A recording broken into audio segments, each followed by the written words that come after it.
बारिश इतनी तेज हो रही थी कि गली में पानी भर गया। मैं छतरी संभालते हुए भाग रही थी कि अचानक छतरी उलट गई। कपड़े भीग गए। पड़ोसी के घर का दरवाजा बिल्कुल सामने था। मैंने दस्तक दी। दरवाजा खुला। पड़ोसी खड़ा था। खुश्क कपड़े, हैरत भरी आंखें। अंदर आ जाओ, भीग जाओगी। मैंने बगैर सोचे अंदर कदम रख दिया। दरवाजा बंद हुआ। बाहर बारिश की आवाज गूंज रही थी। उसका नाम उमैर था। मोहल्ले में कई साल से रहता था। पहले सिर्फ सलाम होता था। आज रात घर वाले शहर गए हुए थे। मैं अकेली घर से निकल रही थी कि बारिश ने आ घेरा। उमैर ने तौलिया दिया। मैंने बाल पोंछे। कपड़े दीवार पर टांगे। कमरे में गर्म चाय की खुशबू फैल गई। वो मेरे करीब आकर बैठ गया। रात को अकेले बाहर मत निकला करो। मैंने कुछ नहीं कहा। उसने मेरा गीला हाथ पकड़ लिया। मैंने नहीं छुड़ाया। बारिश की गिड़गिड़ाहट के बीच वो मेरे करीब आ गया। उसने मेरे गीला बालों को छुआ और मेरे माथे पर होंठ रख दिए, हल्के से, जैसे बारिश की आवाज में खो जाए। मैंने आंखें बंद कर ली। कपड़ों से भाप निकल रही थी। इस बारिश वाली रात पड़ोसी के कमरे में हमने एक दूसरे को महसूस किया। बाहर पानी बरस रहा था।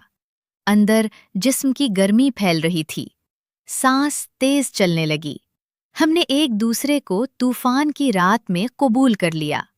खिड़की से पानी की आवाज आ रही थी। कपड़े अधूरे रह गए। वक्त का पता नहीं चला। जब अलग हुए तो उमैर ने मेरे कंधे पर हाथ रखा और खामोशी से उठा। चाय ठंडी हो गई। मैंने कपड़े पहने। बारिश अब भी तेज थी। उमैर ने कहा, अभी मत जाओ, थम जाएगी। मैं रह गई। रात गहरी होती गई।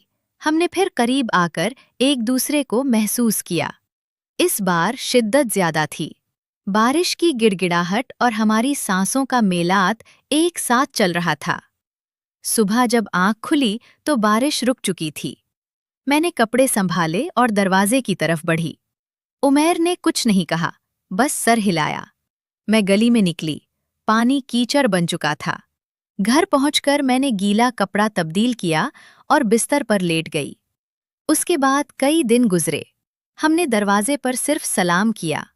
बारिश फिर आई तो मैंने घर से बाहर कदम नहीं निकाला। कभी कभार रात को लेटी हुई बारिश की आवाज सुनते ही इस कमरे की गर्मी याद आ जाती। उसका हाथ, गीला बाल, जिस्म की हरारत। मैंने कभी किसी से नहीं कहा। ये रात अब मेरे अंदर एक गीली छतरी की तरह पड़ी है। न कभी खुलती है, न कभी सूखती है। पड़ोसी के घर और बारिश वाली वो रात सिर्फ मेरी अपनी खामोशी में महफूज है। मैंने उसे किसी मौसम के हिसाब में नहीं लिखा। अब नई बारिशें आती हैं, नए बादल छाते हैं, और वो छतरी आहिस्ता आहिस्ता कोने में सड़ती जा रही है, मगर फटती नहीं। यही उसकी आखिरी जगह है।